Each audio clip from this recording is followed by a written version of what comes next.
Hello. Good evening बच्चों। सभी बच्चों को नमस्ते, गुड इवनिंग। कैसे हैं भाई आप लोग? क्या हाल चाल है? क्या हाल चाल है मैच का? क्या चल रहा है मैच में? मेरी तो क्लास ही है।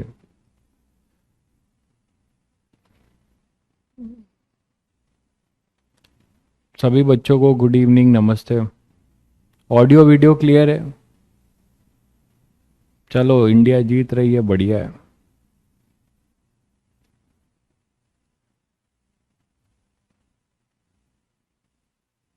ऑडियो वीडियो क्लियर है? चलिए।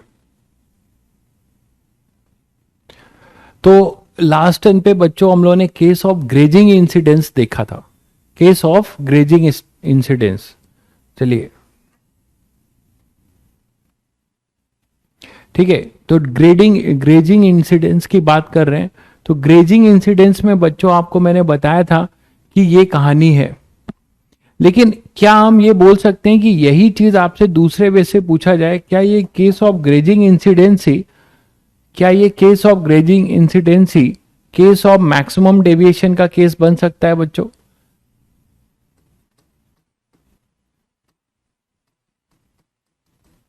मैक्सिमम एंगल ऑफ डेविएशन, बोलो। Case of maximum angle of deviation बन सकता है कि नहीं? जल्दी बताओ।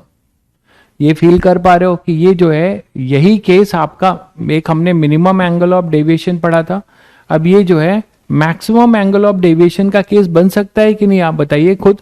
कैसे भाई? आपका आई जो है जितना बेंट होगा, आई मैक्सिमम कितना बेंट हो सकता है? 90 डिग्री। तो वहां से ये डेल्टा उतना ज्यादा आएगा। आप देखो, यहां से जो भी आपकी जो वैल्यू होगी, तो इसी में, इसी केस में, और पाथ ऑफ रिवर्सिबिलिटी से आपने ये चेक किया था कि R1 अपने पास एक तरीके से थीटा सी के बराबर है। पाथ ऑफ रिवर्सिबिलिटी से आप देख पाएंगे कि R1 थीटा सी से है ना। कि ये ऐसा मानिए कि यहां से इंसिडेंस हो रहा है, ये रिफ्रैक्ट हुआ और यहां से ग्रेज कर गया। तो जब ये ग्रेज करेगा तो R1 एक तरीके से थीटा सी है। तो ये मैक्सिमम, ये जो डेल्टा है, इसी में क्वेश्चन आपसे पूछा जाए तो आप इसी को बोल सकते हो ये मैक्सिमम एंगल ऑफ डेविएशन है। ये डेल्टा मैक्स का केस बनेगा भाई। तो सारा कुछ यही रहेगा। ठीक है, मैं बस इसमें डिस्कस लास्ट दिन पे डिस्कस नहीं कर पाया था, टाइम हो गया था। तो डेल्टा मैक्स ही होगा। तो डेल्टा मैक्स के लिए क्या हम ई निकाल सकते हैं कि हमारा ई क्या होगा? बताइए, क्या हम लोग ई यहां से निकाल सकते हैं? बिल्कुल। इसको थोड़ा सा वर्कआउट करते हैं यहां से। तो मैं नेक्स्ट में ले लेता हूं। ठीक है, तो यहां से अपने पास क्या आ जाएगा? देखो कि म्यू साइन ए,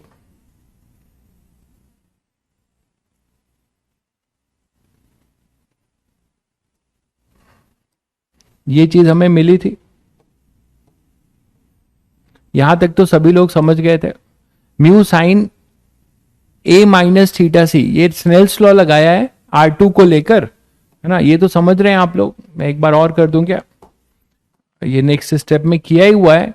ठीक है, mu sine A minus theta C, ये आप यहां से यहां के बीच में स्नेल्स लॉ लगा रहे हो। किसके किसके बीच में? ए बी और ये सी, बी सी के लिए स्नेल्स लॉ लगाओगे। Snell's law for B C, तो आपको यही तो मिलेगा। 1 into sine E is equal to mu into sine R2। और सभी को पता है A is equal to R1 plus R2। तो A minus R1 equal to R2 और A minus theta C equal to R2। ये तो अभी अभी लास्ट टर्न पे किया है ना हम लोगों ने।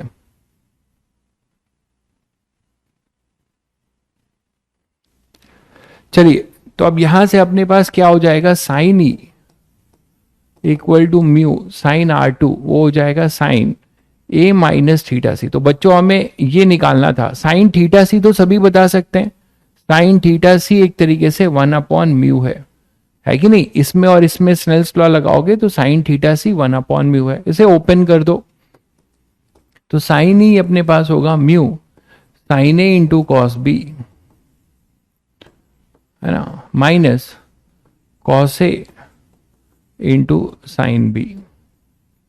तो अपने पास साइन ई जो आएगा वो आएगा म्यू साइन ए।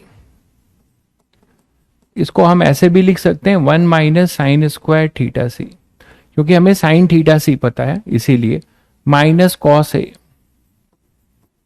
ना, और साइन थीटा सी। तो आपको थीटा सी आई मिल जाएगा, मतलब ई मिल जाएगा। तो साइन ई वैल्यू दी जाएगी, मैं बस एक्सप्रेशन में छोड़ रहा हूं। मैं ये नहीं बोल रहा हूं कि आप ये सब फॉर्मूले रटो, मैंने कहीं नहीं बोला कि आप ये फॉर्मूले रटो, ठीक है। ठीक है, तो यहां से अपने पास क्या हो जाएगा, ये एसी होगा ना, बीसी लिख दिया है क्या, हाँ तो एसी लिख दो। तो साइन ए आपको एंगल दिया जाएगा, इसको आप क्या लिख सकते हो, under root 1 minus 1 upon mu square minus cos A into 1 upon mu. जब पूरा सॉल्व करोगे तो ई आपको मिल जाएगा साइन इनवर्स, इसको सॉल्व करो तो म्यू कैंसिल होगा, sine A under root mu square minus 1 minus cos A. बोलो बच्चों, ये अपने पास ई आ जाएगा इस केस में। मैक्सिमम एंगल ऑफ डेविएशन के केस में इमर्जेंट एंगल आ जाएगा, मैक्सिमम एंगल ऑफ डेविएशन के केस में इमर्जेंट एंगल आपको मिल जाएगा। आपको सब दिया जाएगा, आप यहां बस वैल्यू पुट करेंगे, आपको ई मिल जाएगा। मैं बस आपको अप्रोच सिखा रहा हूं, क्लियर है। आगे बढ़े बच्चों। तो यही अपना जो इमर्जेंट, कभी भी मैक्सिमम एंगल ऑफ डेविएशन की बात होगी तो ग्रेजिंग इंसिडेंस से क्वेश्चन आप कर सकते हैं। आगे बढ़ते हैं, नेक्स्ट बात करते हैं कि नो, अभी केस ऑफ नो इमर्जेंस, है ना,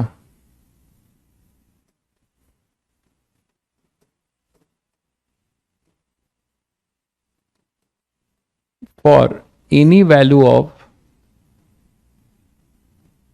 एंगल ऑफ इंसिडेंस। तो किसी भी एंगल ऑफ इंसिडेंस के लिए हम ये एश्योर करें कि हमारा बाहर से कोई भी रे, दूसरे वाले फेस से कोई भी रे बाहर नहीं निकलेगा, ठीक है। तो यहां पे अपने पास क्या हो जाएगा भाई, फील करा के पढ़ाओ, अब जितना फील कराना है संभव करा दे रहा हूं। मैथ्स में आपको इक्वेशंस दिख रही हैं क्लियर कट, अब इससे मैथ से ज्यादा फील क्या आएगा जब आपको इक्वेशन सामने है, ठीक है। कोई मैकेनिक्स नहीं है कि बॉडी घूम रही कि मैं आपको कुछ विजुलाइज कराऊंगा, ठीक है। बेसिक प्रिज्म के बेसिक फंडामेंटल्स पे और टीआईआर पे क्वेश्चंस हैं, ठीक है। टीआईआर जिसको नहीं आता वो बिल्कुल लौट जाएगा। तो case of no emergence for any value of angle of incidence, मतलब ये हुआ बच्चों कि अगर मैं यहां पर किसी भी एंगल ऑफ इंसिडेंस, इरेस्पेक्टिव कितना भी बड़ा एंगल ऑफ इंसिडेंस ले लूं, ठीक है, कितना भी बड़ा यहां पे एंगल ऑफ इंसिडेंस ले लूं, तो आपको जो है यहां से बाहर नहीं जाने देना है, यहां से लाइट रे बाहर नहीं जाए, मतलब इंडिपेंडेंट ऑफ आई। अब इसके लिए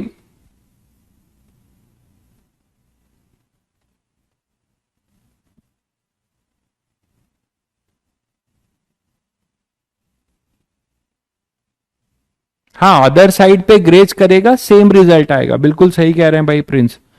अगर हमारा उल्टा भी होगा उस पे भी हम आएंगे, वो भी सेम ही होगा।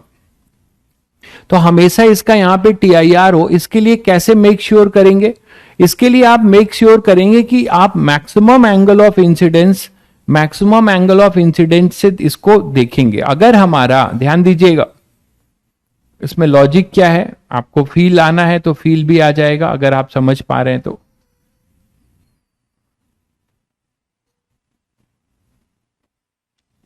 अगर हम ग्रेजिंग की बात करें, मैं इसको प्रूफ करने के लिए मैं ग्रेजिंग इंसिडेंस का सहारा ले रहा हूं। क्यों भाई, क्यों ले रहा हूं, कोई मुझे कमेंट करके बताएगा कि मैं ग्रेजिंग की बात क्यों कर रहा हूं। कि अगर हमारा ग्रेजिंग वाला जो आएगा उसके बाद से ये कुछ ऐसे रिफ्रैक्ट होगा, और ये यहां पर इसका नॉर्मल होगा कुछ यहां, और इसका टीआईआर हो जाए,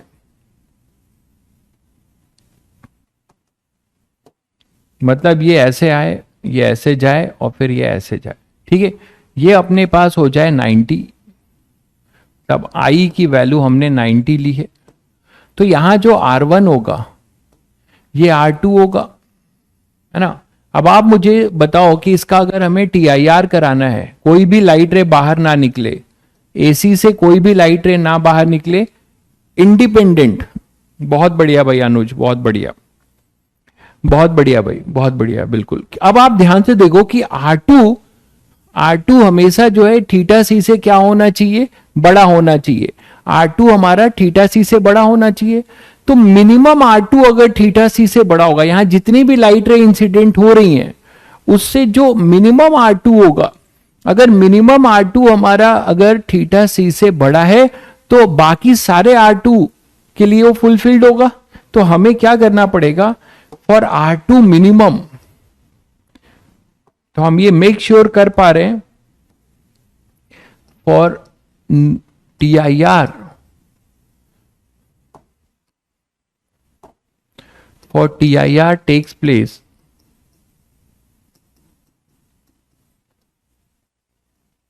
always, है ना। क्या बोल सकते हैं कि R2 जो मिन होगा, मिनिमम R2 भी ग्रेटर देन थीटा सी होना चाहिए।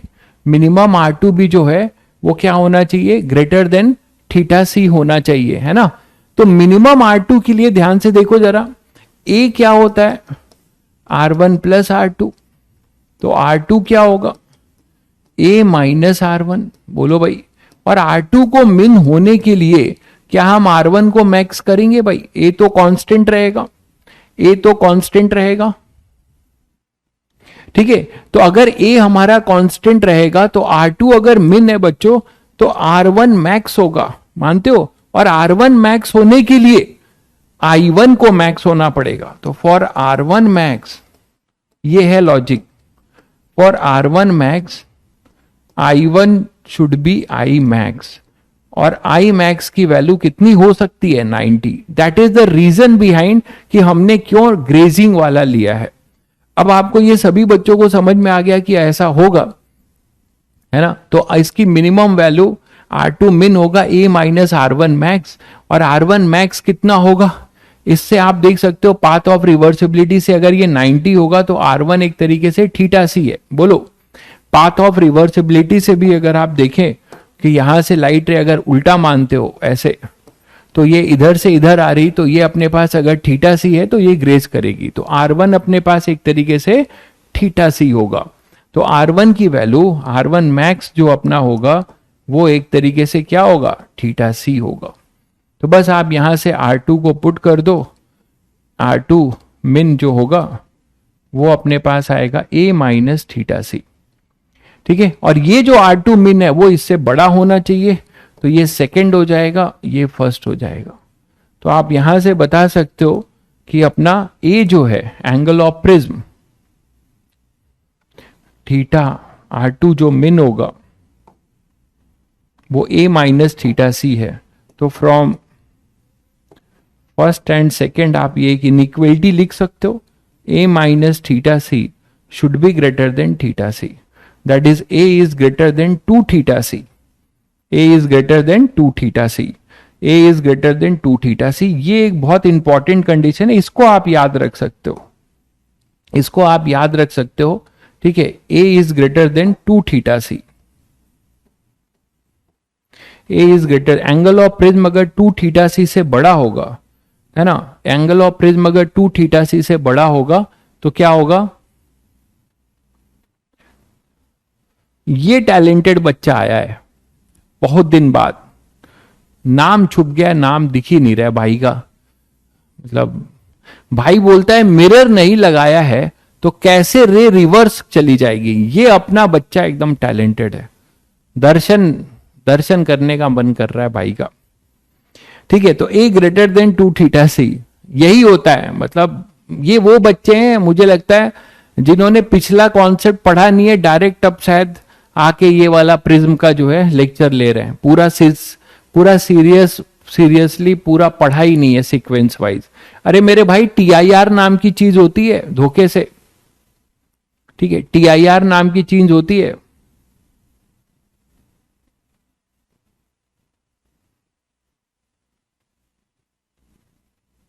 चलो आगे बढ़ते हैं, बाकी बच्चों का फिर भविष्य खराब नहीं करें, वो तो खुद ही टैलेंटेड है, उनकी क्या दिक्कत है। हाँ ये ओलंपियाड वाले लोग हैं, बहुत हाई फाई लोग हैं ये लोग, बहुत हाई फाई जगह पढ़ते भी हैं, बहुत हाई फाई कॉन्सेप्ट्स जानते हैं इसीलिए। तो ए ग्रेटर देन 2 थीटा सी, ये ए ग्रेटर देन अपने पास क्या हो जाएगा 2 थीटा सी। क्लियर है बच्चों। अब आप चाहते हो कि इस केस में हमारा अगर ए ग्रेटर देन 2 थीटा सी है तो एक और भी कंडीशन ले सकते हो, दोनों साइड साइन ले लो, तो साइन ए म्यू के साथ रिलेट कर सकते हो इसको, sine A greater than 2 times of sine theta C. और सभी को पता है साइन थीटा सी क्या है, वो 1 अपॉन म्यू है, तो इस कंडीशन को ऐसे भी लिखा जा सकता है, sine A greater than 2 upon mu, है ना, या mu greater than 2 upon sine A, या फिर mu greater than 2 cosec A. इस फॉर्म में भी आपको ये कंडीशन मिल सकती है, इस फॉर्म में म्यू पे भी आप कंडीशन निकाल सकते हो, म्यू पे भी कंडीशन इस तरीके से निकाल सकते हो।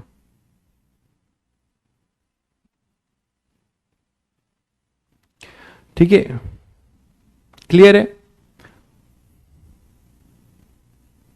एक मिनट कुछ, हाँ दो बाहर, मैंने भी टैलेंट फैलाया है, सही कह रहे हो, ये टैलेंट ही फैलाया मैंने, ये कुछ ज्यादा ही टैलेंट फैला दिया है, ए बाई 2 को बाहर निकाल दिया है, ये टैलेंट फैला दिया मैंने। इसको ऐसे करो, A by 2 greater than theta C, अब तो कर सकते हो, तो sine A by 2 greater than sine theta C, भाई का असर आ गया, साइन थीटा सी अपने पास हो जाएगा 1 बाई म्यू, तो sine A by 2 greater than 1 upon mu. ठीक है, तो mu greater than cosec A by 2, mu greater than cosec A by 2, ये लिख सकते हो। क्लियर है बच्चों। तो ये कंडीशन आप म्यू के टर्म्स में भी लिख सकते हो, म्यू के टर्म्स में भी ये कंडीशन लिख सकते हो। अब ठीक है, अरे अब ठीक है जल्दी बोलो। R1 मैक्स थीटा सी के बराबर कैसे हुआ। हरिओम भाई, तुम्हें मैंने कई बार बोला है पाथ ऑफ रिवर्सिबिलिटी ये 90 है, अगर ये 90 है, इसका अगर एंगल ऑफ इंसिडेंस 90 है तो रिफ्रैक्टेड थीटा होगा। उल्टा चलो, अगर एंगल ऑफ इंसिडेंट थीटा सी है तो रिफ्रैक्टेड 90 होगा। Path of reversibility 2-3 bar use कर चुका हूं। ठीक है, हाँ 2 सेकेंड क्यों, 3 सेकेंड ले लो लिखने के लिए, 20 सेकेंड ले लो मेरे भाई, लिख लो आराम से, ऐसी क्या जल्दी है, बट थोड़ा जल्दी। मैं बोर्ड पे होता हूं तो मैं चाहता हूं आपको कितना टू द पॉइंट वाले ज्ञान दे दूं, इतने वेपन्स लोड करके आपको भेजूं कि आपको कभी भी बॉर्डर पे ये सोचना ना पड़े कि इसको कैसे शहीद करें। ठीक है, आपके पास इतने वेपन्स हो कि खटाखट आप बस वेपन्स निकाल के क्वेश्चन शहीद करो, खुद शहीद मत हो। चलो बच्चों, तो ये सब प्रिज्म के क्वेश्चंस ही करा रहा हूं मैं, बस वैल्यू नहीं ले रहा हूं, आपको हर जगह वैल्यू मिल जाएगी। ये सब वेरिएशन है प्रिज्म में। अब बात करते हैं, अभी हमने इंसिडेंस की बात की, अब हम बात करते हैं मान लो इमरजेंस की। ठीक है, और नो इमरजेंस की आपने बात की, नो इमरजेंस की कंडीशन भी आपने निकाला। ठीक है, एक बात करते हैं condition of grazing emergence. No emergence तो निकाल लिया, नेक्स्ट है ये जो हमने लिखा है कंडीशन फॉर नो इमरजेंस, यही लिखा है ना, हाँ, for any value of angle of incidence. ठीक है, कंडीशन फॉर ग्रेजिंग इमरजेंस, ये जस्ट उल्टा ही है, ये कर चुके हो आप एक तरीके से। Condition for grazing emergence, emergence मतलब निकलना, आप दूसरे साइड से ग्रेज करके निकले। कंडीशन फॉर ग्रेजिंग इमरजेंस, तो दूसरे साइड से ग्रेज करके नहीं, आप देख रहे हो इसमें कुछ बहुत ज्यादा कॉन्सेप्ट नहीं लग रहा है, बस आपको बेसिक, आप सभी बच्चे कर सकते हैं। ये ए है, grazing incidence, condition for grazing incidence,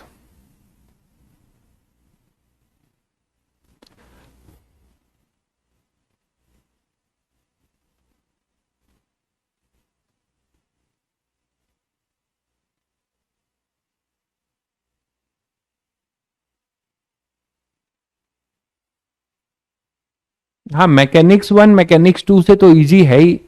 mechanics one is more scoring than mechanics two, वो तो मतलब स्वाभाविक बात है। लेकिन भाई मैं आपको बता रहा हूं, आप लोग ये सब लफड़े में मत पड़िए। मेरा अगर आप बात मानते हैं तो एक बात अपने दिमाग में भर लीजिए, जो कल अभी दोपहर के बैच में भी रिपीटर को बताया मैंने, कि आप कॉन्सेप्ट ये लेके चलिए जेई मेंस के लिए कि आपको सारे टॉपिक्स के बेसिक्स का एटलीस्ट, बहुत आप डुबकी लगा के कुछ नहीं पढ़ रहे हैं तो फंडामेंटल फॉर्मूले और उसके एप्लीकेशन ये पता होना चाहिए। अब जैसे कोई भाई बोलता है कि मैकेनिक्स टू टफ है, no doubt mechanics two tough है मैकेनिक्स वन से, लेकिन जो क्वेश्चन की बात हो रही है, लास्ट ईयर मतलब एक सेशन में क्वेश्चन ये आया था मैकेनिक्स टू में कि जेई मेंस का, कि इसका आई बता दो, अत्याचार ही कर दिया था। ये क्वेश्चन उन्होंने मैकेनिक्स टू में पूछा था लास्ट, आप पीवाईक्यू जाके ढूंढ लीजिएगा, आपको मिल जाएगा। ठीक है, तो आप यहां पे क्या लिखा था, ml²/3, ये आंसर हो गया। अब आप ये बताओ कि मैकेनिक्स टू से जो बहुत भारी होता है उससे ये सवाल आ गया, और आपसे लीनियर मोमेंटम कोलिजन का कोई टफ सवाल आ जाए जो आप नहीं कर पाओ। तो यही मेरा कहना है कि आपको सब पढ़ना चाहिए। अरे भाई आप किसी का भी सेशन देखो यार, यू आर फ्री एंड आप स्वतंत्र देश के एक आजाद नागरिक हो। ठीक है, आपको जहां जो देखना है आप देखिए। आप क्यों मुझसे पूछ रहे हैं, समझ में नहीं आता। आपको जो देखना है देखिए, जहां क्लास करना है करिए। ठीक है, why you are asking me. ठीक है, आप किसी से जो, जहां आपको जो चीज का फायदा मिलता है आप वो चीज प्रियोरिटी ऑर्डर डिसाइड करके जाइए, देखिए।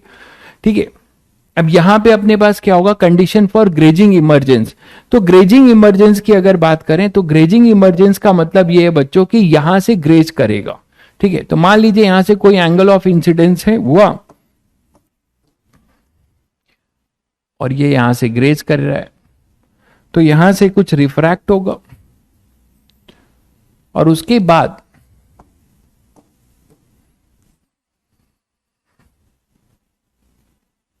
ये हो जाएगा ग्रेज। ऐसे ग्रेज कर रहा है उल्टा। अभी आपने ग्रेजिंग इंसिडेंस देखा, अब आप ग्रेजिंग इमरजेंस की बात बोल रहे हो कि ये ऐसे ग्रेज करके चला जाए। ठीक है, ये ग्रेज करके चला जाए ऐसे। बोलो बच्चों।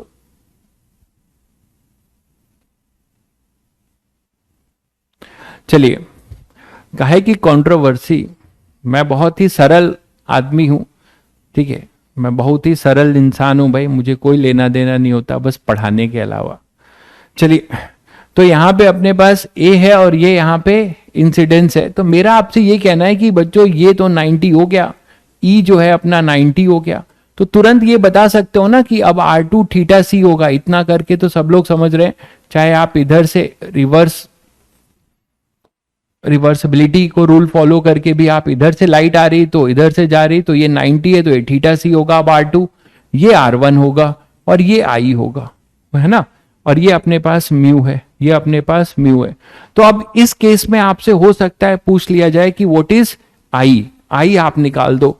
तो जो अभी, अच्छा ये बताओ कितने लोगों को ये चमक गया कि आई वही आएगा जो इस केस का ई था।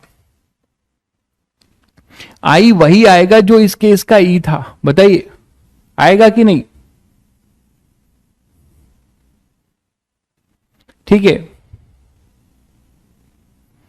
तो यहां से अपने पास जो ई है ये ई, ठीक है, ये ई जो आएगा, आप देखो पाथ ऑफ रिवर्सिबिलिटी से ये 90 है तो ये ई है। अब ये ग्रेज कर रहा है तो ये ई बनेगा, है ना। तो आई यहां पे एक तरीके से ई हो जाएगा। मैं निकाल के दिखा देता हूं, आपको कंपेयर हो जाएगा। तो यहां से आप कंडीशन क्या बोलोगे बताओ, फॉर एसी, ये ए है, ये बी है और ये सी है। तो फॉर एसी के लिए आपको पता है कि साइन 90 स्नेल्स लॉ लगाओगे तो sine R2 mu sine R2 is equal to 1 into sine 90 AC के लिए, है ना। तो यहां से साइन R2 इसको आप साइन थीटा सी बोल सकते हो, is equal to 1 upon mu. ठीक है, साइन थीटा से। अब आप फॉर ए बी क्या हो जाएगा, ए बी के लिए 1 into sine I is equal to mu into sine R, मतलब साइन R1। ठीक है, तो sine I is equal to mu sine R1, क्या लिखोगे, R1 प्लस ए, सब कुछ वही करना है, कोई नया नहीं है बिल्कुल, R1 प्लस R2, जस्ट उल्टा चल रहा है अब, इक्वल टू ए। तो एक तरीके से R1 plus theta C equal to A. अब आप समझ गए होंगे सेम रिजल्ट आने वाला है, ए माइनस थीटा सी। ग्रेज का एक्चुअल मीनिंग आपके सामने बना है मेरे भाई, कि इस प्रिज्म के सरफेस पे ग्रेज करता हुआ, मतलब इसको टच करता हुआ, लाइट रे इसको, इसके सरफेस को टच करता हुआ जाए, आपके सामने पूरा बना हुआ है। ग्रेजिंग का मतलब ये है, sine A minus theta C. अब बच्चों इसको वही करो आप जो अभी आपने किया था, ओपन कर दो, sine A into cos B minus cos A, sine A into cos B minus cos A into sine B. तो यहां से अपने पास sine I is equal to mu sine A, और इसको आप फिर वही लिखोगे 1 minus sine square theta C minus cos A sine theta C. तो मैंने आपको कहा था ना, वही चीज आएगी जो ई आया था, वही यहां पर आई आ जाएगा। पाथ ऑफ रिवर्सिबिलिटी से आप डायरेक्ट भी बोल सकते थे, साइन ए ये हो जाएगा under root 1 minus 1 upon mu square minus cos A upon mu, same result आएगा। तो अपने पास आई आ जाएगा साइन इनवर्स, म्यू कट जाएगा, एलसीएम लोगे तो sine A under root mu square minus 1 minus cos A, ये आपका रिजल्ट हो जाएगा। सेम ही आएगा, बिल्कुल सेम आएगा, है ना। तो आप यहां से ये ग्रेज कराओगे, ये वही चीज है जो ये वाली चीज है, ये वाली देखिए, इसमें भी रिजल्ट आपका वही आया था, मैक्सिमम एंगल ऑफ डेविएशन वाला ही वही चीज आई थी। ठीक है, तो सेम रिजल्ट आएगा। पाथ ऑफ रिवर्सिबिलिटी से भी आप चेक कर सकते हो, अगर ये ई बना है, ये 90 बना है, तो फिर दोबारा क्या होगा, ये ग्रेज करेगा तो ये 90 होगा, तो ये ई बनेगा, सिंपल। ठीक है, तो ये सारी कंडीशन मैंने आपको बता दी।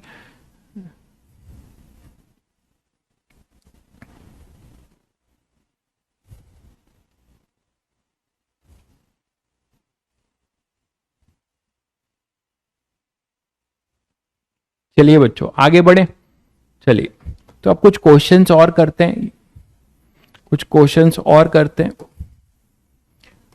जैसे एक क्वेश्चन लेते हैं कि मान लीजिए हमें दिया हुआ है कि रे of light,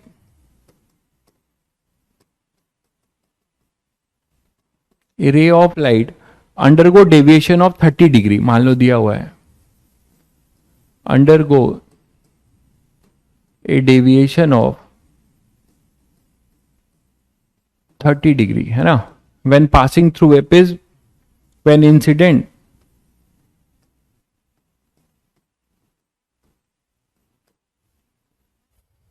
on an equilateral, ले लेते हैं on an equilateral prism of refractive index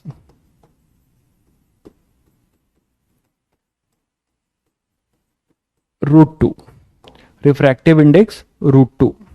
ठीक है, तो what is the angle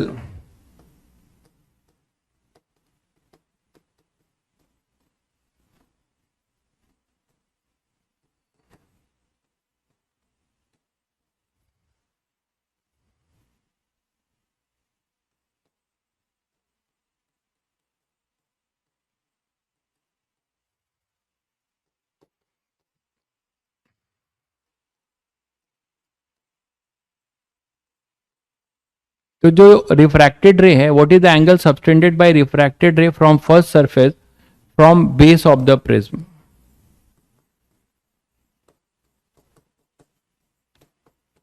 तो फर्स्ट सरफेस से जो रिफ्रैक्टेड रे है, what is the angle subtended bye refracted रे फ्रॉम फर्स्ट सरफेस रिफ्रैक्टेड रे from first surface from base of the prism. ठीक है, इसका आंसर दीजिएगा आप लोग।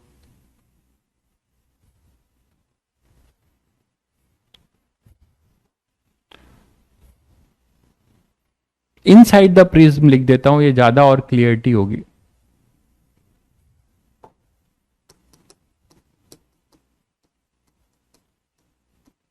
ये ज्यादा क्लियर लग रहा है ना। इनसाइड द प्रिज्म वाला जो रिफ्रैक्टेड रे होगा वो बेस ऑफ द प्रिज्म से कितना एंगल बनाएगा ये आपको बताना है। ये इक्विलेटरल प्रिज्म है, मतलब कुछ ऐसा है।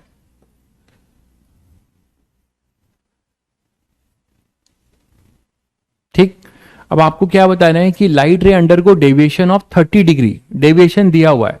अब इसमें बहुत बच्चे क्या करते हैं कि अच्छा देखो जरा एंगल ऑफ प्रिज्म दिया है, यस दिया है 60 डिग्री, तो बच्चों आपको ये नहीं लगाना है, स्मॉल एंगल वाला फॉर्मूला मत लगा देना, म्यू माइनस ए इंटू ए, ये गलत हो जाएगा। म्यू माइनस 1 इंटू ए नहीं लगा सकते, गलत हो जाएगा, क्योंकि ये स्मॉल एंगल प्रिज्म के लिए ये 60 है, ठीक है, और आपको ये दिया हुआ है डेविएशन 30 है, तो ये नहीं लगा सकते आप। ये क्लियर है सभी को? आपको बताया था थोड़ा बहुत कि रिजल्ट कंपेयर किया होगा, तुम लोगों ने देखा था कि स्मॉल एंगल प्रिज्म का जो लिमिट है वो क्या है, 11 डिग्री है या कुछ ऐसे ही कुछ है, 11 या 6, मुझे एग्जैक्ट याद नहीं है, कि 11 डिग्री तक वाले को बोलते हैं। ठीक है, तो अब यहाँ पे यहाँ जनरल फॉर्मूला लगाओगे, बिल्कुल जनरल फॉर्मूला लगाओगे। ठीक है, तो डेविएशन हमारे पास 30 डिग्री का है, when incident and equilateral prism of refractive index √2। तो अगर ये यहां से जा रहा है तो जनरल आप यहां से इसको रिफ्रैक्ट करा दीजिए और यहां से जल्दी से निकाल लीजिए।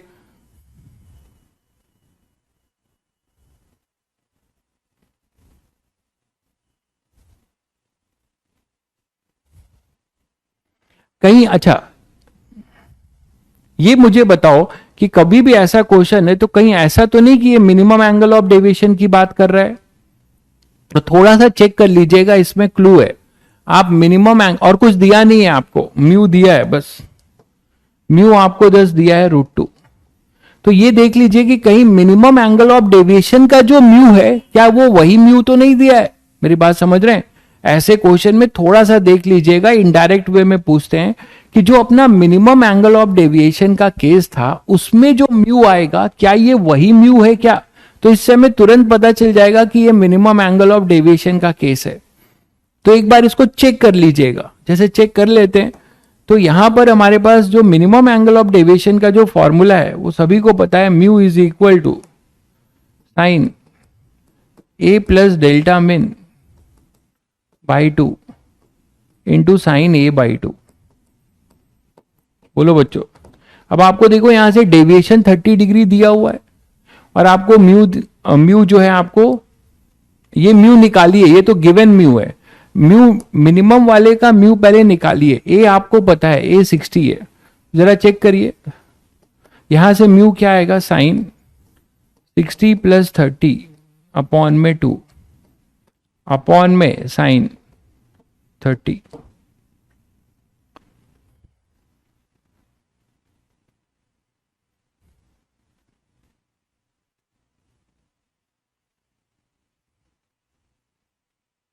क्या आ रहा है? तो यहां से सभी बच्चों को दिख रहा है कि ये 45 डिग्री होगा। तो थोड़ा सा ये चेक कर लीजिएगा, ये लोग चालाकी करते हैं इसमें। साइन 30 तो यहां से अपने पास 1/√2 इंटू 2, तो ये देखो √2 आ रहा है। तो थोड़ा सा मतलब कभी भी ऐसा लगे, जब अब ऐसा मुझे हिट कब किया, जब इन्होंने अननोन्स बहुत कम मतलब नोन्स नहीं दिए हैं, तो यहां से पता चल रहा है कि ये म्यू जो है mu corresponding to minimum angle of deviation है। तो ये इससे पता चला कि √2 जो है म्यू कॉरस्पॉन्डिंग टू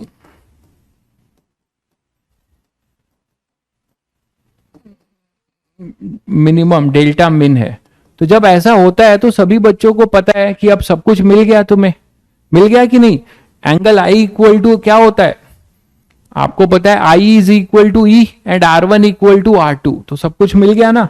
तो इसीलिए मुझे लग रहा था इन्होंने एक भी एंगल भी नहीं दिया था, इन्होंने एक भी एंगल भी नहीं दिया था, इसलिए मुझे हिट हुआ कि ये इसको हो सकता है कि एक बार चेक करके देखा जाए, इतना कम कोई एंगल तक नहीं दिया इन्होंने, इंसिडेंट एंगल भी नहीं दिया है, तो इसलिए मैंने ये सोचा। अब ये ऐसा होगा, और सभी को पता है कि जब मिनिमम एंगल ऑफ डेविएशन होगा तो ये बेस के पैरेलल जाता है, ये बेस के पैरेलल सिमेट्रिकल होगा ना, क्योंकि ये एंगल और ये एंगल बराबर होगा। बोलो, ये एंगल और ये एंगल आई, और ये भी आई होगा एक तरीके से, ये आर होगा तो ये भी आर ही होगा। I is equal to E and R one equal to R two. बोलो भाई, यही तो होता है मिनिमम एंगल ऑफ डेविएशन में।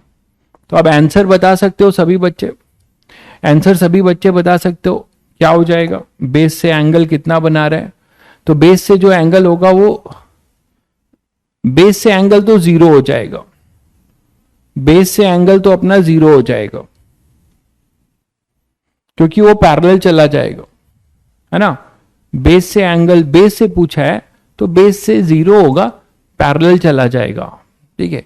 बाकी R1 R2 भी आप बता सकते हो, ये अपने पास कितना होगा, ये 60 है, ये 30 होगा तो ये 30 होगा, ये भी अपने पास 30 होगा। और जब ये 30 होगा और ये √2 है तो ये I भी बता सकते हो, मतलब कुछ भी पूछा जा सकता है। तो स्नेल्स लॉ से आप I भी बता सकते हो, क्या आ जाएगा, 1 into sine I is equal to √2 into sine 30। तो sine I is equal to 1 by √2। तो आई भी अपना 30 ही आ रहा, आई अपना कितना आ रहा है, 45 ना, आई 45 आएगा, आई 45 आएगा, देख लो, ठीक है। आई अपने पास 45 आ जाएगा। क्लियर है बच्चों। चलिए, बेस से जीरो हो जाएगा, बेस से आप बोल सकते हो कि बेस से आपका जो एंगल होगा वो अपने पास जीरो हो जाएगा। नेक्स्ट मान लीजिए लेते हैं एक आइसोसेल प्रिज्म है, एक क्वेश्चन और लेते हैं। एक आइसोसेल प्रिज्म है और इसमें आपने एक फेस को सिल्वर्ड कर दिया है,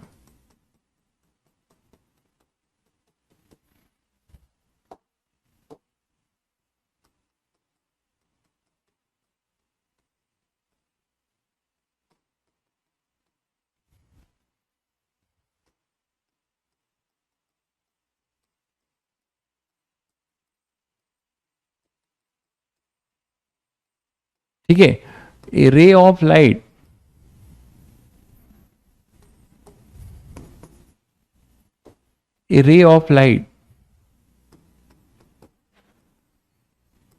incident normally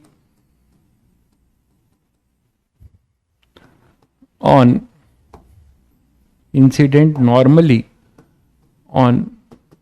face AB, ठीक है। After that it suffered two reflections,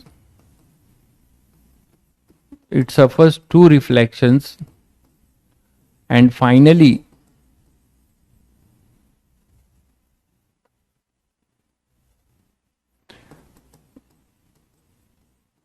incident normally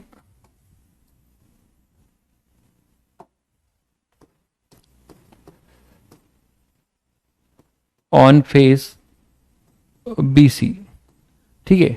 तो आपको ये थीटा बताना है, ठीक है। तो देन फाइंड थीटा,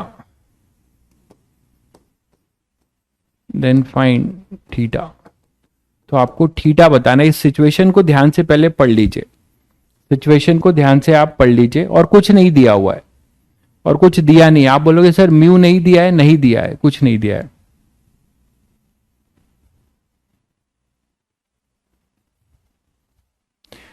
अरे सोनू भाई, तुम्हें आज तक यही नहीं पता चला कि कौन से फॉर्मूला मत रटो की बात होती है। महान हो, अगर आपको a प्लस बी का होल स्क्वायर भी नहीं रटोगे क्या। आपको फंडामेंटल फॉर्मूले जो मैं बोल रहा हूं उसकी बात कर रहा हूं।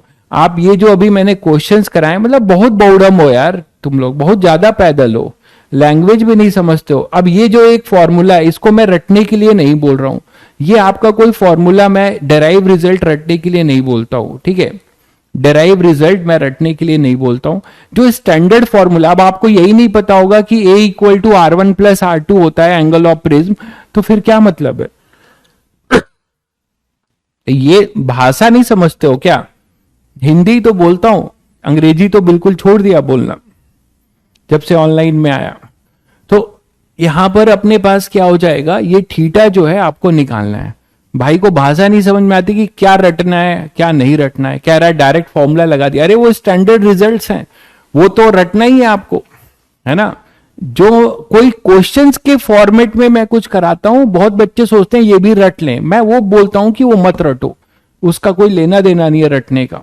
उसमें भी जो ढंग के रिजल्ट्स आते हैं वो रटो, ठीक है। आपका क्वेश्चन नंबर 4, ये अब ये टॉपिक खत्म होगा तो ले लूंगा भाई। तो finally incident normally on face BC then find theta. तो हमें थीटा जल्दी बताओ यार, कुछ दिया नहीं है। तुम लोग इसमें दिमाग नहीं लगाते हो, बकवास में ज्यादा दिमाग लगाते हो।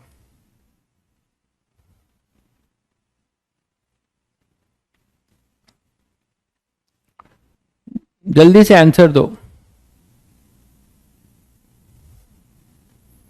भाई, वीडियो सबको क्लियर है? अंकुश भाई कह रहे हैं सर एनर्जी में पढ़ाओ। भाई यही एनर्जी है सर की, आप कहीं और मैच कराइए अपनी एनर्जी।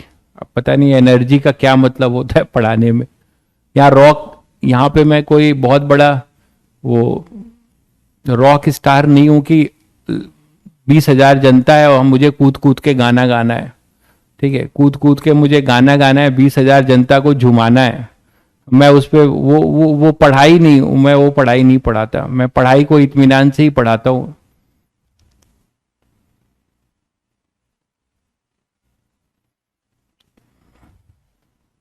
आंसर किसी ने नहीं दिया अभी तक।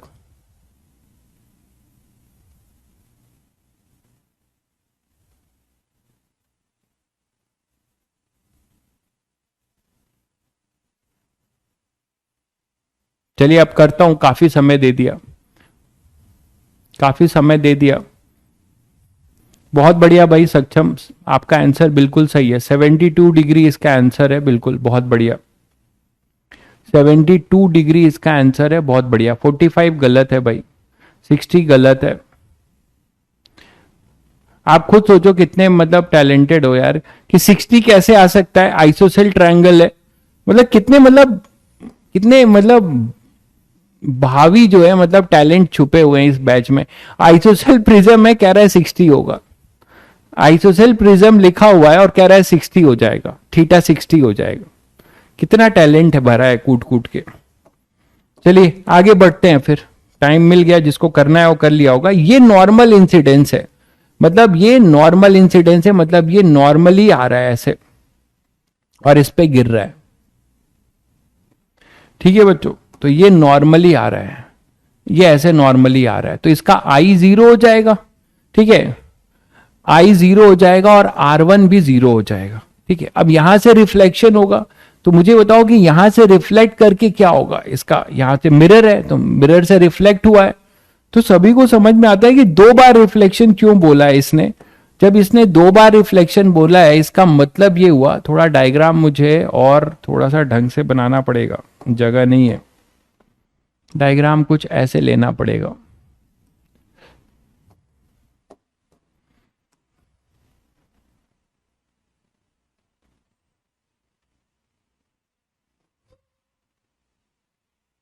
ठीक है, तो अब यहां से इसका रिफ्लेक्शन कराओगे तो फिर इस रिफ्रैक्टेड सरफेस से भी इसका रिफ्लेक्शन होगा। 2 बार रिफ्लेक्शन का क्या मतलब समझ रहे हो?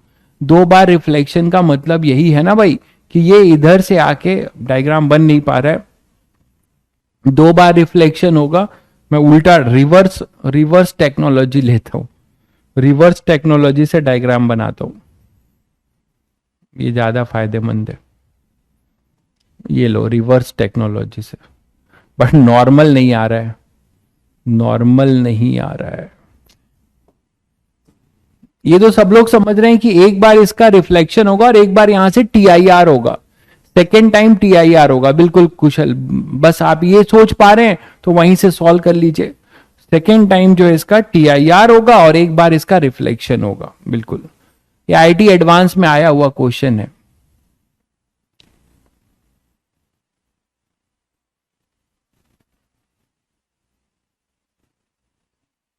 थोड़ा सा मैं वैसे ही बना रहा हूं, समझ लेंगे आप लोग। ये नॉर्मल होगा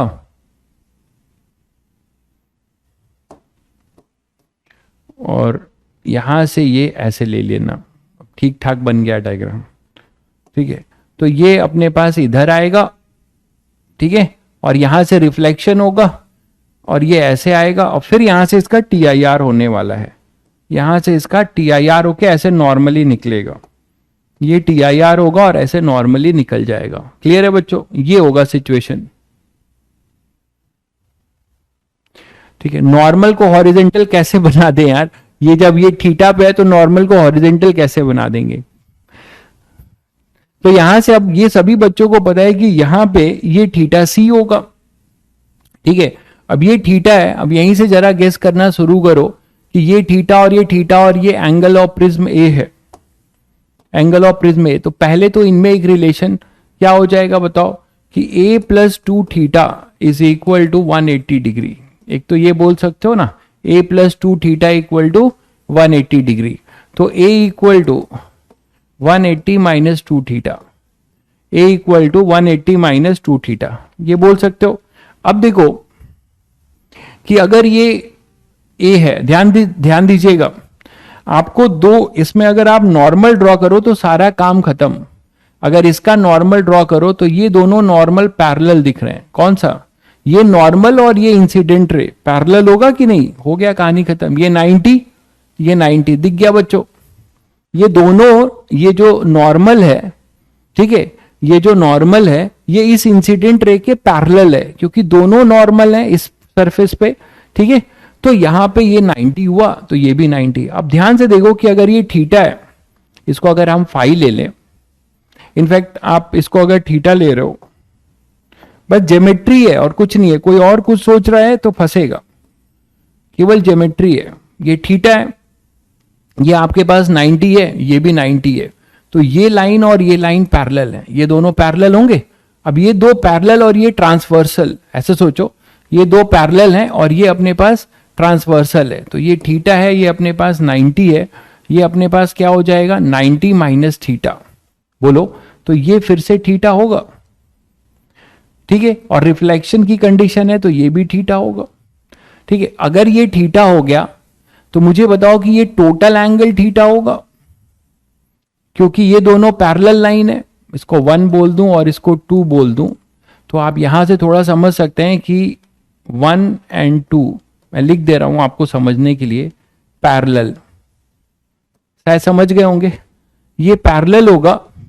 ठीक है, और ये जो 3 है, 3 ट्रांसवर्सल, इसको ट्रांसवर्सल मान लो। तो अगर ये थीटा है तो ये पूरा थीटा होगा, ये फाई होगा और ये भी फाई होगा। इसकी जरूरत नहीं है, बट आपको पता है कि यहां पे 2 फाई एक तरीके से थीटा है, एंगल ऑफ इंसिडेंट जो मिरर पे है, तो फाई एक तरीके से थीटा बाई 2 है। इसकी जरूरत नहीं है, बट ये टोटल एंगल थीटा आप लोग समझ पाए, ये इसके बराबर, ये सभी बच्चे समझ पाए? एक बार कमेंट करिए जल्दी। सी यू की जरूरत नहीं पड़ेगी, आप सी करके क्या करेंगे? आपको म्यू कहां दिया है? आप थीटा सी के चक्कर में घूम रहे हो, तो theta C equal to 1 by mu sine theta C, mu दिया ही नहीं है, तो आप उस एंगल में क्यों सोच रहे हो? तो ये अपने पास थीटा हो गया। क्लियर है? तो थीटा अपने पास ये आ गया। अब आ जाओ इस ट्रायंगल में, ये जो आपने लिखा है 180 माइनस 2 थीटा सी। ठीक है, अब ये अपने पास हो गया टोटल थीटा। और यहां तक सभी को क्लियर है? पहले ये देख लीजिए,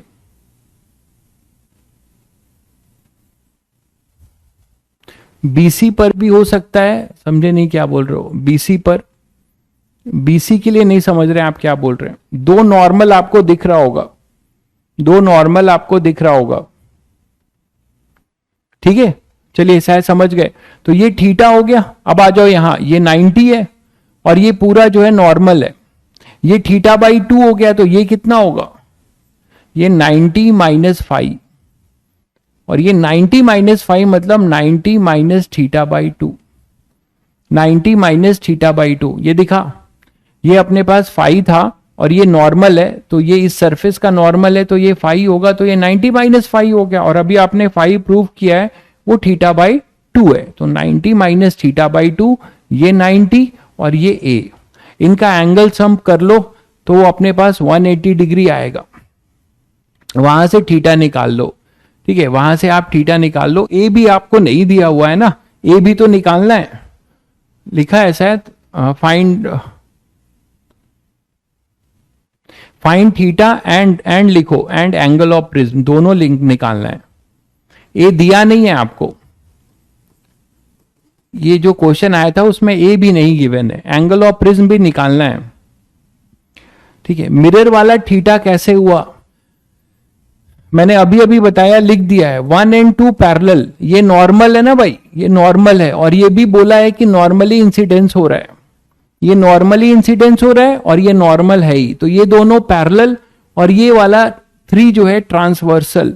तो अगर ये थीटा है तो ये भी अपने पास पूरा क्या होगा, थीटा, 2 पैरेलल लाइन और ये ट्रांसवर्सल है भाई, तो ये ट्रांसवर्सल है, तो यहां से आपको वही बताया जा रहा है कि ये अपने पास अगर आपने थीटा लिया है, एक अगर ये थीटा लिया है तो ये भी अपने पास फिर थीटा होगा, ये थीटा होगा तो ये थीटा होगा, ये बताया जा रहा है, शायद समझ गए होंगे, ठीक है। चलिए, तो अब यहां से ये फाई है और फाई जो है अपना थीटा बाई 2 होगा, तो ये 90 माइनस थीटा बाई 2 हो गया।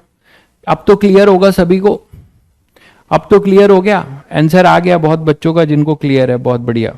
तो एंगल सम प्रॉपर्टी यूज कर दो, एंगल सम प्रॉपर्टी यूज कर दो, कहां पे करोगे, ये 90 माइनस थीटा बाई 2, तो ए को और क्या लिख सकते हो, ये 90 है, ये 90 माइनस थीटा बाई 2, तो ये थीटा बाई 2 होगा, ए की वैल्यू भी थीटा बाई 2 होगी, देख लिए। अरे भाई ये 90 माइनस थीटा बाई 2, तो ये थीटा बाई 2 होगा, तभी तो एंगल सम से 180 करोगे, तो ए भी थीटा बाई 2 आएगा। ए अपना ज्योमेट्री से आ गया थीटा बाई 2, इसको लाके यहां पुट कर दो, तो theta by 2 plus 2 theta equal to 180, तो 5 थीटा बाई 2 इक्वल टू 180, ठीक है। बढ़िया सवाल था, ये आया हुआ है जेई एडवांस में, जब सब्जेक्टिव था शायद, 180 इंटू 2, ठीक है, क्योंकि कुछ दिया नहीं है तो थोड़ा बहुत आपको क्लिक करना चाहिए। तो थीटा आ जाएगा 180 इंटू 2/5, तो थीटा यहां से 72 डिग्री आ जाएगा, थीटा अपना जो है यहां से 72 डिग्री आ जाएगा, और ए जो है 36 आ जाएगा, वो होगा theta by 2, that is 36 degree. ये क्लियर है बच्चों, ये क्लियर है। चलिए,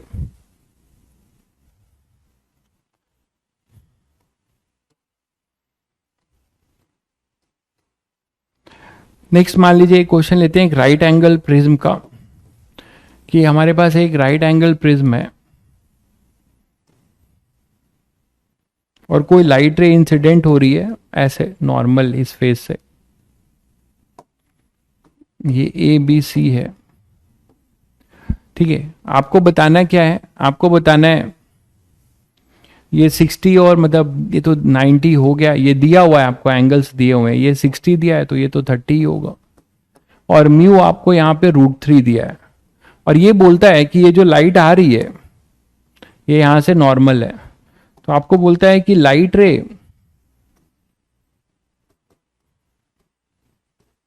सफर reflection as well as reflection from face AC, then find angle between reflected ray and refracted ray। मतलब दोनों फिनोमिना साइमल्टेनियस होता है, ऐसा बोल रखे हैं, ऐसा होता भी है, हम पढ़ते हैं एक है, क्योंकि हम मान के चलते हैं कि जब हम रिफ्रैक्शन पढ़ रहे हैं तो रिफ्लेक्शन इग्नोर करते हैं, कम है ना, और जब हम रिफ्लेक्शन देख रहे हैं तो रिफ्रैक्शन को इग्नोर करते हैं। लेकिन यहाँ पे बोल रहा है जो क्वेश्चन में कि आपको दोनों को साथ साथ कंसिडर करना है, और कहाँ पे करना है, एसी फेस पे, तो आपको बताना है कि दोनों के बीच का एंगल क्या होगा, रिफ्लेक्टेड रे और रिफ्रैक्टेड रे। जल्दी से करिए, पानी पी लूं।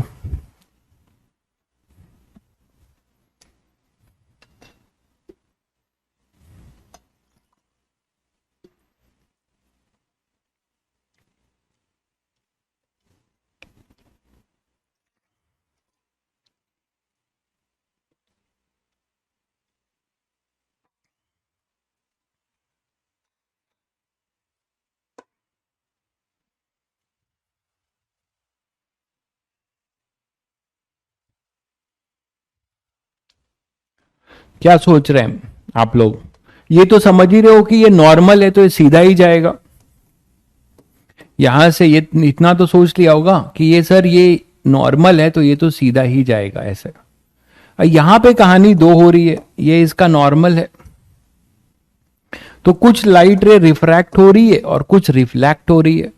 तो जो रिफ्लेक्ट हो रही है कुछ ऐसे रिफ्लेक्ट करा दो, और कुछ जो है यहां से क्या हो रही है, रिफ्रैक्ट भी हो रही है, कुछ यहां से रिफ्रैक्ट भी हो रही है, ऐसा ये बोल रहे हैं।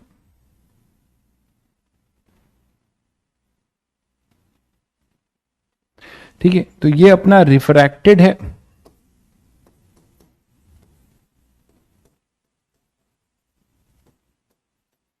और ये अपना रिफ्लेक्टेड है।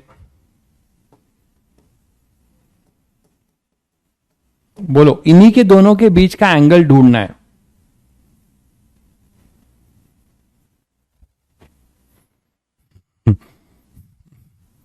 इन्हीं के बीच का जो है क्या करना है, हमें इन्हीं के बीच का क्या करना है, एंगल ढूंढना है। तो अब कहानी यहीं से शुरू हो सकती है, देखो ज्योमेट्री से ही, कि अगर ये 90 है, ये 90 है ये भी, तो ये वाला एंगल तो तुम्हें पता चल गया 60 है, तो इसका एंगल ऑफ इंसिडेंस आ गया, वो अपने पास कितना आ गया 30, वो एंगल ऑफ इंसिडेंस आ गया 30। इतना तो क्लियर है।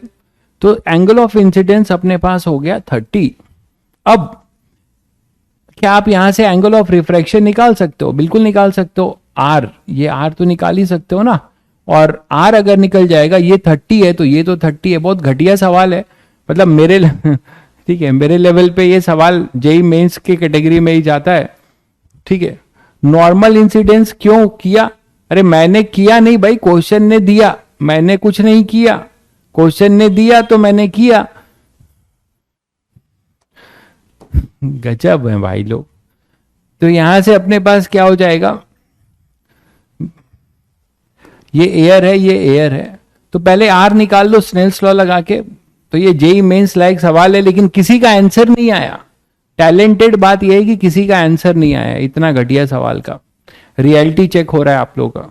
तो यहां से अपने पास क्या हुआ कि अब कुछ लोगों का आंसर आया है। कुशल, अमित, अमित भाई 90 बता रहे हैं, सुमित भाई 90 बता रहे हैं, कुशल भाई 60 बता रहे हैं, एक भाई 120 बता रहा है।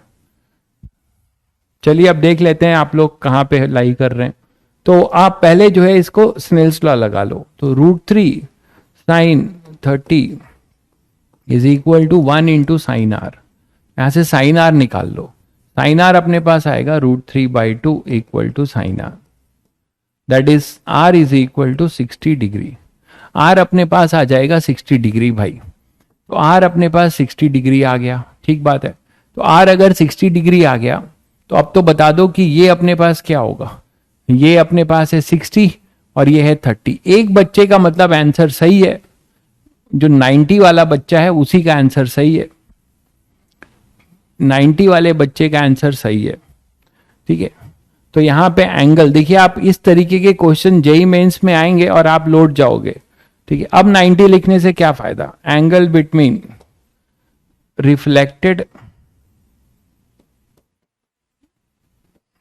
एक दिन मैं थोड़ा सिलेबस हो जाए तो आप लोग की रियलिटी चेक करूं, है ना, ऐसे ही क्वेश्चन क्लास में लाइव कराऊं, देखो कितने लोग करते हैं एंगल बिटवीन रिफ्लेक्टेड एंड, तो पता चलेगा कि क्या चल रहा है, तुम लोग ने क्या किया है, मेरे अपने मेहनत और मेरे मेहनत का तुम कहां ले जा रहे हो।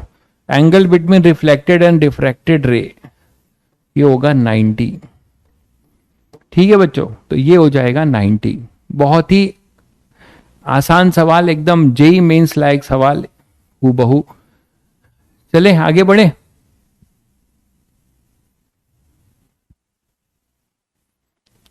चलिए नेक्स्ट करते हैं।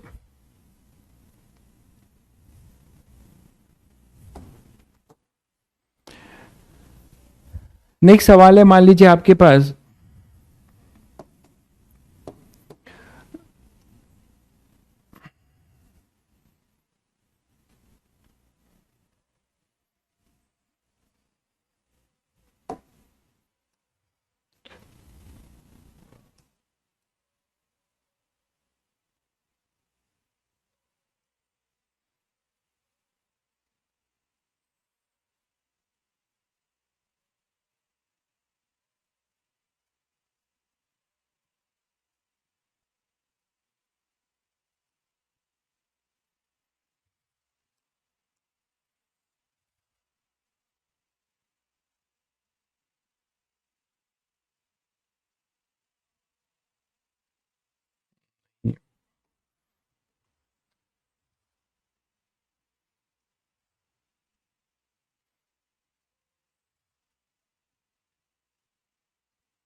तीन इक्विलेटरल प्रिज्म है और इनको आपने इस तरीके से अरेंज कर रखा है। तीन इक्विलेटरल प्रिज्म है और आपने इस तरीके से इसको अरेंज कर रखा है।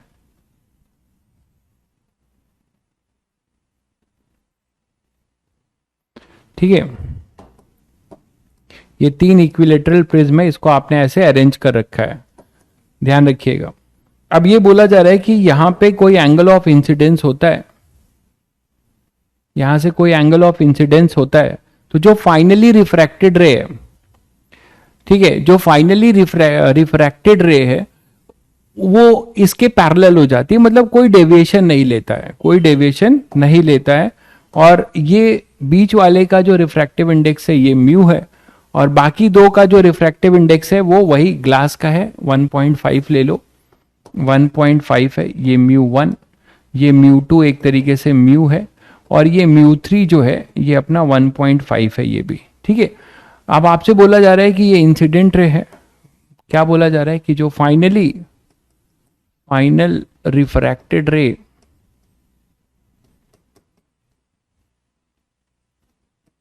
Become parallel to incident ray, then find mu. तो आपको म्यू बताना है, देन फाइंड म्यू।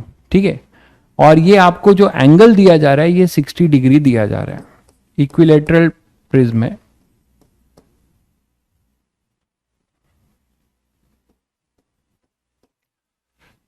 सिक्सटी है,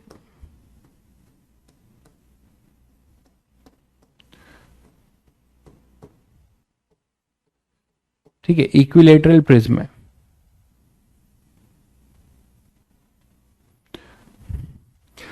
ठीक है, चलिए अब यहां पर अपने पास क्या है, ये इंसिडेंट रे है, और जो फाइनली रिफ्रैक्टेड रे है वो इसके पैरेलल है। तो सभी बच्चों को अगर मैं डायग्राम बनाऊं तो वहां से आपको क्लियर होगा कि यहां से लाइट रे कुछ रिफ्रैक्ट करेगी, और उसके बाद ये वाला पैरेलल होगा। क्यों पैरेलल होगा आप लोग जरा सोच के बताओ। फिर यहां से कुछ ऐसे जाएगा, और फिर ये इसके, मान लो ये नॉर्मल है, तो यहां से ये इसके पैरेलल निकल जाएगी। नॉर्मल नहीं बना रहा हूं, ये यहां से कुछ ऐसे इसके पैरेलल निकल जाएगी।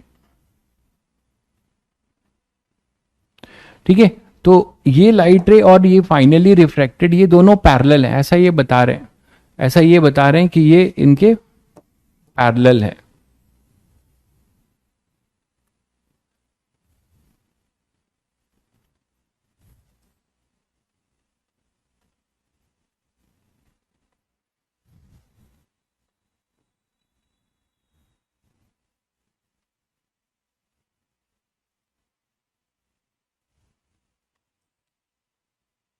ये कहानी, ठीक है, ये जो है पैरेलल क्यों होगा बताओ, सिमेट्री की वजह से।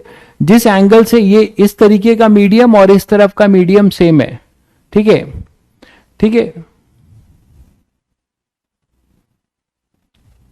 ठीक है, तो यहां से अपने पास इन दोनों का जो है अपने पास क्या हो जाएगा, इन दोनों का आपके पास सेम है। देखो तो इधर और इधर का रिफ्रैक्शन सेम है, तो जिस एंगल से आएगा उसी एंगल से इधर रिफ्रैक्ट होगा, इसीलिए ये आपका पैरेलल है सिमेट्री की वजह से। चलिए अब एंगल बताते जाइए फिर क्या हो जाएगा यहां से। ये अगर अपने पास 60 है और ये R1 बोल रहे हैं, एक का एंगल अपने पास अगर आप R1 बोल रहे हैं तो थोड़ा सा सोच के जल्दी से बताइए, थोड़ा सा टाइम दे रहा हूं, जल्दी से बताइए। इसमें आपको एक चीज और यूज करनी पड़ेगी, √6 इक्वल टू 2.4 ये गिवन है, √6 की वैल्यू आपको गिवन है, हो सकता है आपको यूज करनी पड़े। √6 इक्वल टू अपने पास 2.4 ये है।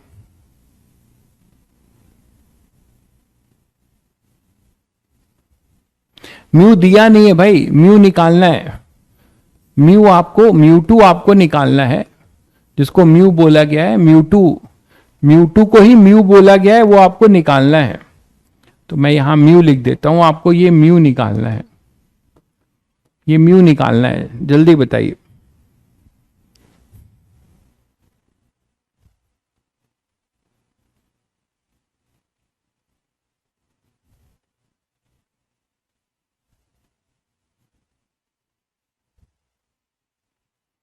एक एंगल ऑफ इंसिडेंस देना पड़ेगा क्या, एक एंगल ऑफ इंसिडेंस तो देना पड़ेगा ना, या निकल जाएगा, जल्दी बताइए।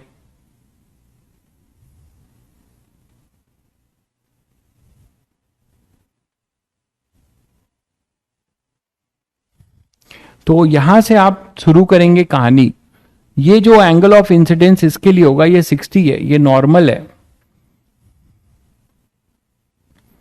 ठीक है। तो नॉर्मल से ये इंसिडेंट है और ये रिफ्रैक्टेड है, तो इसको हम बोल सकते हैं कि ये अपने पास होगा इस प्रिज्म में R1, ये नहीं यार,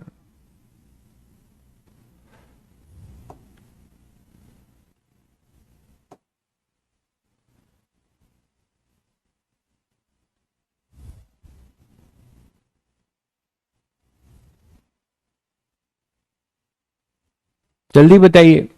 इसको आप R बोल सकते हैं कि नहीं, और इसको भी R बोल सकते हैं। और ये एंगल ऑफ इस वाले के लिए ये एंगल ऑफ प्रिज्म बनेगा 60, तो यहीं से आप निकाल सकते हैं कि 2R सिमेट्री की वजह से आप यहां से बोल सकते हैं कि 2R इक्वल टू 60। तो R अपने पास आएगा 30, और R अगर 30 हो गया तो यहां पर अपने पास ये अगर 30 है तो ये एंगल निकाल सकते हैं R1, इसका R1 है ना, इसका R2 और R1 तो निकाल सकते हैं, ये R2 है मान लीजिए, ये R1 है, ये I है, ठीक है। तो R2 और R1 में R2 निकाल सकते हो स्नेल्स लॉ लगा के। तो by Snell's law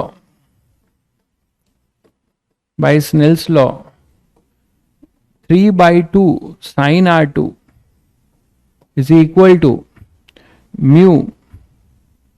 mu sine R। अच्छा ये म्यू तो हमें नहीं पता है, म्यू हमें नहीं पता है,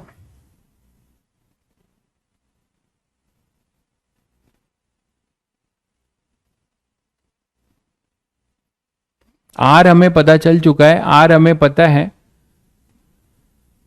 तो R2 निकल जाता अगर ये म्यू पता होता तो ये म्यू तो पता नहीं है। रिफ्रैक्शन इज 2 आ रहा है आपका, नहीं 2 तो नहीं आएगा,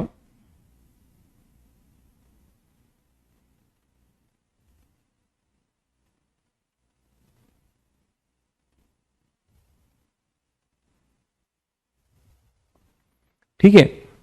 थोड़ा सा मैं इसको और अननोन्स कम करना चाहूंगा, देखो जरा, इसको ये लिख सकता हूं, अगर ये R1 है, ये R1 इसको हम थीटा बोल रहे हैं, तो ये R2 क्या होगा 60 माइनस थीटा, ये तो लिख सकते हैं। और ये R है, ओके, और ये R है, ये R हमें मिल चुका है, ये R हमें मिल चुका है। अब यहां आ जाओ, यहां पर अपने पास फिर ये क्या होगा, और ये क्या होगा, ये जो आई होगा वही ये भी होगा आई, ये तो ठीक है। बट हम थीटा 60 माइनस थीटा, तो ये 60 माइनस थीटा और इस ये 30 आया है, ये अभी हम लोगों ने 30 निकाला है, इससे कुछ रिलेशन निकालो। आई की वैल्यू देनी पड़ेगी लगता है, हाँ आई की वैल्यू देनी पड़ेगी, वो अननोन ज्यादा हो रहे हैं। मैं सोच रहा था बिना आई के क्या हो जाएगा, क्या बिना आई के हो जाएगा क्या, देखो जरा।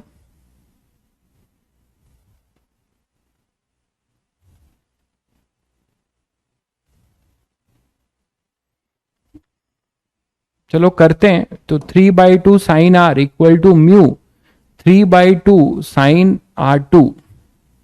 R2 को मैं लिख रहा हूं, ये R2 है, ये R1 है, तो मैं ऐसे लिख सकता हूं 3/2 करते हैं, देखते हैं क्या हो रहा है। 60 minus theta is equal to mu unknown है, ठीक है, तो म्यू इंटू साइन 30, तो हमारे पास आएगा 3 sine 60 minus theta is equal to mu, है ना, साइन 30 और ये 2 कट गया। अब इसको ओपन कर दें क्या, इसको ओपन करके म्यू के टर्म्स में निकाल लें, ठीक है, इसको ओपन करके म्यू के टर्म्स में निकाल लें। तो बिना गिवन किए भी हो जाएगा, ऐसा नहीं है, तुम लोग हिम्मत हार जाते हो, बिना गिवन के क्वेश्चन होगा तभी एक अच्छा क्वेश्चन बनेगा। Sign A into cos B, यहां से रिलेट तो कर पा रहे ना म्यू और थीटा को, तो sine A into cos B, sine A into cos B plus cos A into sine B is equal to mu, ये तो कर पा रहे हो, ठीक है, मतलब √3/2 cos theta plus 1/2 sine theta is equal to μ/3, ऐसे लिख सकते हैं। और 2 को कॉमन ले लो, इधर लेते आओ, तो हमारे पास आएगा √3 cos theta plus sine theta, √3 cos theta plus sine theta is equal to 2/3 mu. एक इक्वेशन ये हो गई। अब यहां आ जाओ, इस वाले में और इसमें अगर ये 60 है, फिर से देखो, ये अपने पास अगर 60 है, ध्यान दो इधर, ये अगर 60 है, सेम आइडेंटिकल है ना सिचुएशन, तो ये हम इसको भी क्या ले सकते हैं, ये अगर अपने पास R था, यहां पे सिमेट्री का यूज होगा, कहां माइनस होगा, अच्छा माइनस होगा ये,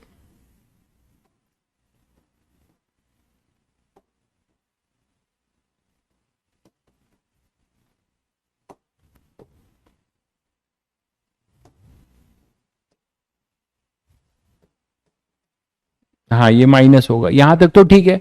अब सिमेट्री का यूज ये है कि ये अगर एंगल ऑफ इंसिडेंट है 60 माइनस थीटा, उसका रिफ्रैक्शन R है, और इसका एंगल ऑफ इंसिडेंस अगर R है, तो इसका angle of refraction mu same है, दोनों का म्यू सेम है, तो ये भी अपना 60 माइनस थीटा ही होगा भाई, और ये अगर 60 माइनस थीटा होगा तो ये थीटा होगा। तो फिर से हम लोग यहां पे और यहां पे एक स्नेल्स लॉ लगा सकते हैं भाई, यहां से यहां बाहर और अंदर के लिए एक स्नेल्स लॉ चाहे यहां लगा लो चाहे यहां, आई और हम थीटा में एक रिलेशन निकाल पाएंगे, आई और थीटा में एक रिलेशन निकाल पाएंगे। अगर हम आई और थीटा में एक रिलेशन निकालेंगे, cos theta minus sine theta होगा, sine A into cos B minus cos A into sine B, तो √3/2 cos theta minus half sine, ठीक तो है भाई, तो 2 इधर आ गया, तो √3 cos theta minus sine theta equal to 2/3, मुझे लग रहा है सही है, देख लीजिए एक बार आप लोग।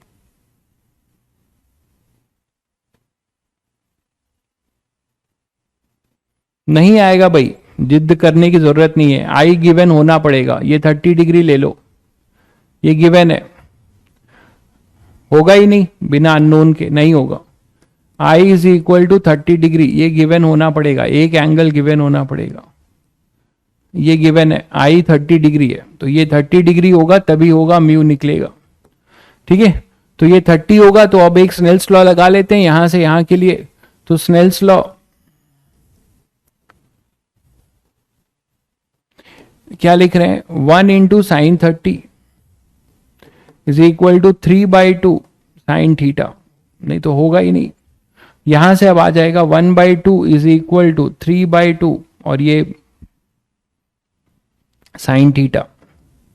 तो साइन थीटा अपने पास आ रहा है 1/3, साइन थीटा आ रहा है 1/3। तो यहां पे साइन थीटा पुट करेंगे, ट्रायंगल से आप कॉस थीटा भी निकाल पाओगे बिना अननोन के। एक नोन गिवन होगा, ठीक है। तो साइन थीटा अपने पास हो जाएगा ऑपोजिट साइड अपॉन में हाइपोटेनियस, तो ये होगा √8 2√2, ठीक है। तो कॉस थीटा यहां पे पुट कर दीजिए। तो यहां पे जब आप पुट करेंगे वैल्यू, तो √3 इंटू कॉस थीटा 2√2 अपॉन में 3 minus 1/3 is equal to 2/3 mu.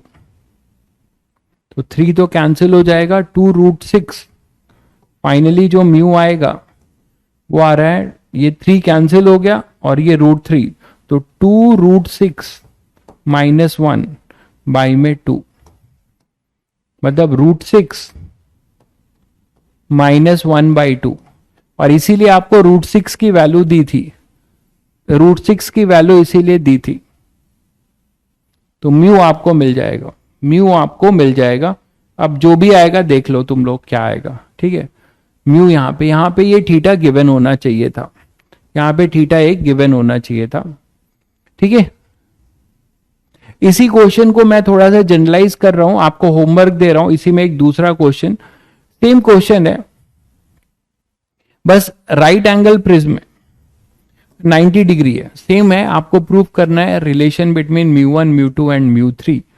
Same condition पे भी ट्राई करिएगा।